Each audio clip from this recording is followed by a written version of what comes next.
চক্রবর্তী আজকে নরেন্দ্র মোদীর জন্মদিনে মানে এরকম গিফট বন্ধুদের থেকে আমি জানি না যে আপনি আমাকে কি গিফট দেবেন আমার জন্মদিনে। অমিত শাহ গোটা দেশে মাওবাদী মুক্ত করার ফার্স্ট ডিল মানে কনসাইনমেন্ট দিয়ে দিল তার বন্ধুকে, তার দাদাকে। মানে এটা তো জয়বীরুর বন্ধুত্বেও আমি বোধহয় দেখিনি। দেখো ময়ূক, মাননীয় প্রধানমন্ত্রী নরেন্দ্র মোদীজিকে আমার প্রণাম, আন্তরিক শুভেচ্ছা। আজকে ওনার জন্মদিন, আজকে ওনার জন্মদিনে বসে এত বড় সাফল্য উদযাপনের মধ্যেও আফসোসটা কি হচ্ছে জানো, উনি যদি 10 বছর আগে আসতেন না, 2004-এ আসতেন প্রধানমন্ত্রী হয়ে, তাহলে এই উদযাপনটা আমরা 2015-তে করতে পারতাম। তোমার মনে আছে যে 2009-এ আমার সংগঠনের তরফ থেকে আমি বিহার, উড়িষ্যা, ঝাড়খণ্ড, ছত্তিশগড় 4টে রাজ্য দেখতাম এবং তখন সব থেকে বেশি মাওবাদী সমস্যা। সেখানে আমাদের 7টি ছেলেকে কিডন্যাপ করে কিষাণজির নেতৃত্বে এই PLGA, people's liberation guerrilla army, আমি 17 দিন থেকে ওই 7টি ছেলেকে ফিরিয়ে আনি।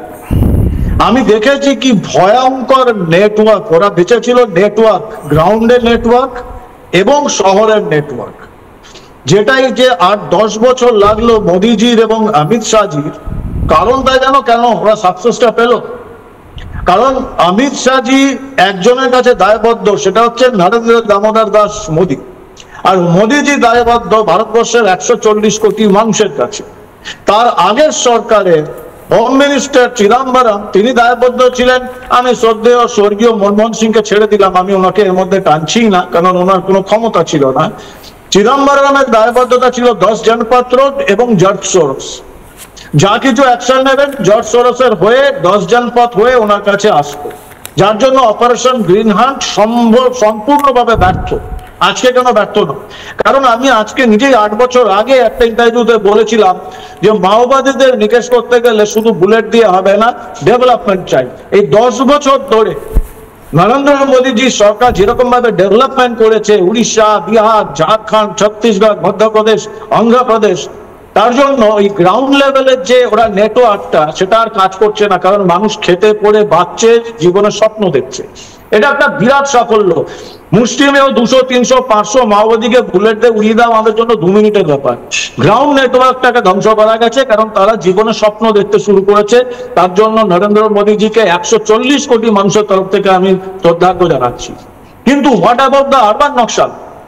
এই শহরের নকশালরা যারা ইউনিভার্সিটিতে অধ্যাপক হয়ে বসে আছেন, চলচ্চিত্র পরিচালক হচ্ছেন, ইউটিউবার হচ্ছেন, যারা কোটি কোটি টাকা জর্জ সোরসের কাছ থেকে পাচ্ছেন এবং আমাদের ভাবপন্থী নেতারা। এটা মজার ব্যাপার হচ্ছে যে এরা মাওয়িস্টের কথা বলে, এক্সট্রিম কমিউনিজমের কথা বলে, লেফটিস্টের কথা বলে, আর টাকাটা নিচ্ছে জর্জ সোরসের কাছ থেকে। এখন এরা যতক্ষণ আছে, তোমার ভুলে গেছো এই একটা পুরনো প্রবাদ বাংলায় ছিল, কাজের বেলায় কাজী, কাজ ফুরলে কিষাণজি।